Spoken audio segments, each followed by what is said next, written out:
We stayed up for half an hour and I didn't stop beaming. My smile was just printed on my face, and it was like the realisation that I can actually do this sport and be in a wheelchair and not be confined to the ground. That was just some kind of elation.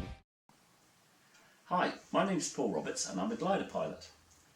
I've been flying gliders now for 11 years, and I started off my gliding hobby in Rattleston in Suffolk, a very small gliding club. Later on I moved to Hampshire and I now fly at Lasham, which is actually the biggest gliding club in Europe. The type of gliding that I'm interested in is cross-country flying.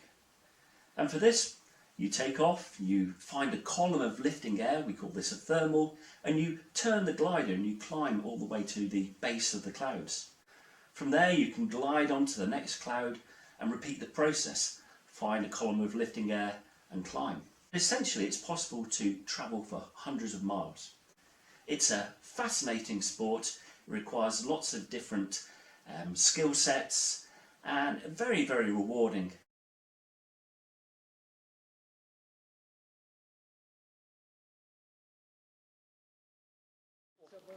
In this practical setup, we can measure the lift created by a wing or an airfoil. Now, when the air travels over an airfoil, it produces lift.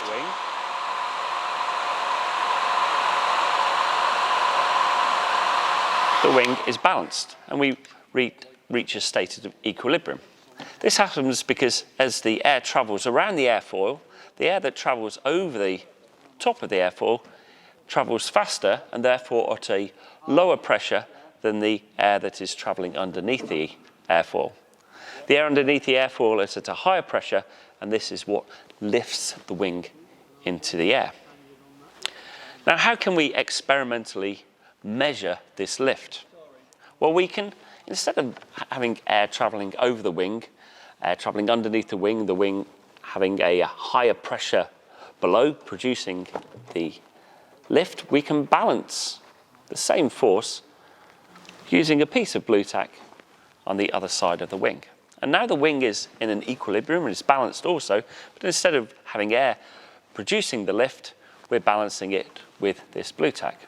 Now, by knowing the mass of the blue tack, which is 6.1 grams, I can then determine the force that the blue tack must be pushing down on the wing to balance it.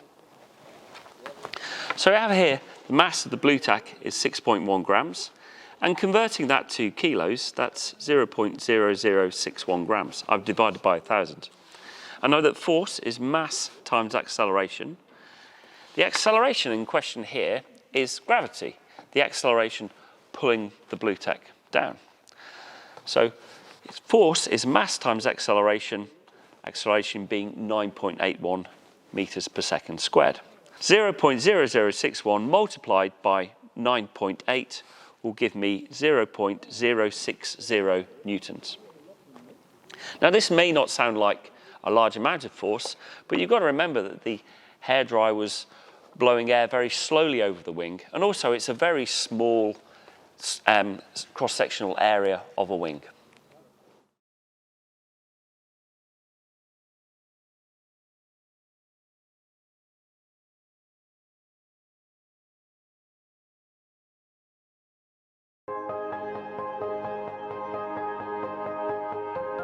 It was an absolutely amazing experience, something that I would love to do again. Changed my life completely. It's the best thing I've ever done. It was awesome, it really was. The experience of a lifetime, beautiful. Let's take up slack. All out, all out.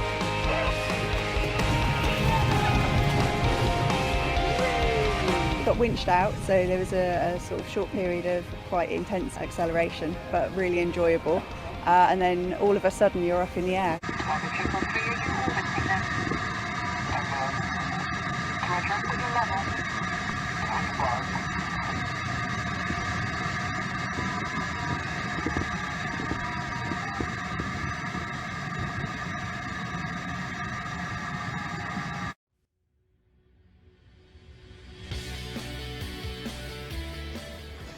Hi, we hope you enjoyed the challenge and found it fun and interesting. We're from Junior Gliding. I'm Lucy and I'm 17 and I've been gliding for 3 years. And I'm Em, I'm 16 and I've been gliding for 2. Did you know that you can fly on your own in a glider before you can drive a car? If you want to find out more about gliding, go to the British Gliding Association website, www.gliding.co.uk. There are around 80 gliding clubs across the UK. We hope to see you in the skies soon.